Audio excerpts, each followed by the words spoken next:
Chapter 17, concerning cruelty and clemency, and whether it is better to be loved than feared. Coming now to the other qualities mentioned above, I say that every prince ought to desire to be considered clement and not cruel. Nevertheless, he ought to take care not to misuse this clemency. Caesar Borgia was considered cruel. Notwithstanding, his cruelty reconciled the Romagna, unified it, and restored it to peace and loyalty.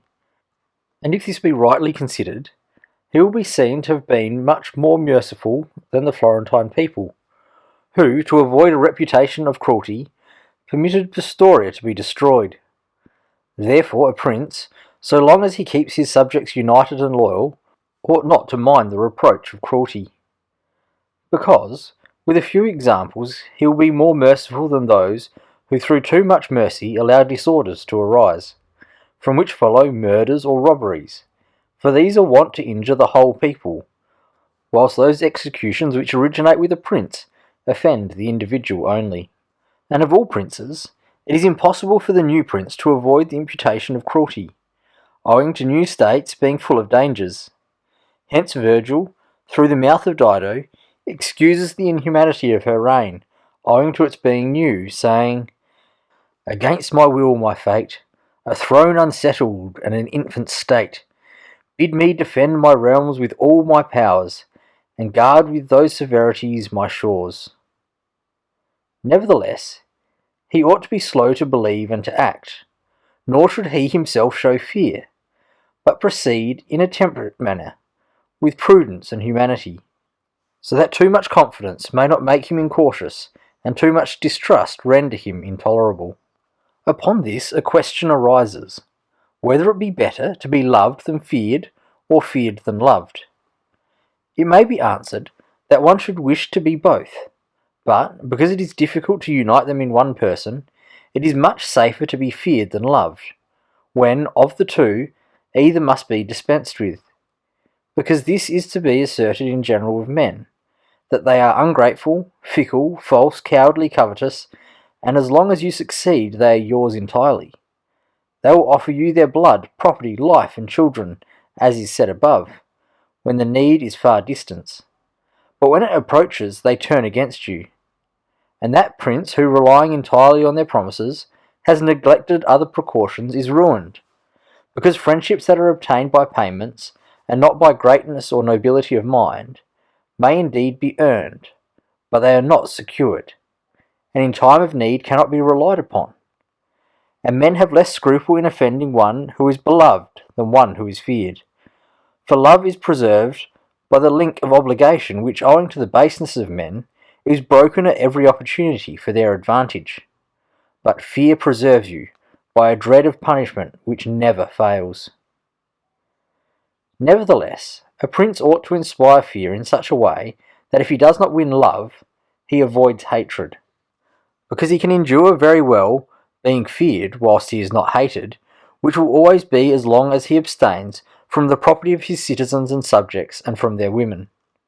But when it is necessary for him to proceed against the life of someone, he must do it on proper justification and for manifest cause. But above all things, he must keep his hands off the property of others, because men more quickly forget the death of their father than the loss of their patrimony. Besides, pretexts for taking away property are never wanting, for he who has once begun to live by robbery will always find pretexts for seizing what belongs to others. But reasons for taking life, on the contrary, are more difficult to find and sooner lapse.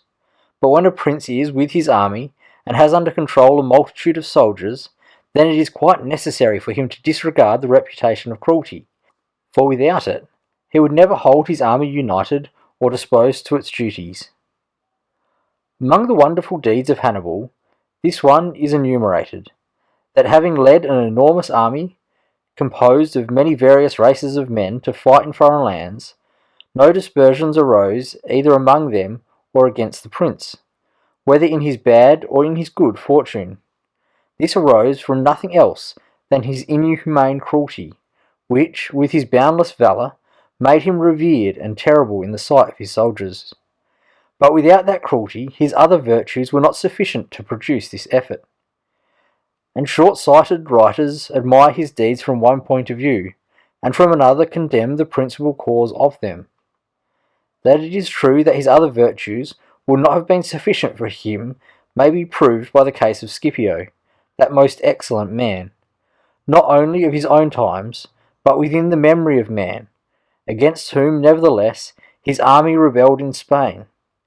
This arose from nothing but his too great forbearance, which gave his soldiers more license than is consistent with military discipline. For this he was upbraided in the Senate by Fabius Maximus, and called the corrupter of Roman soldiery.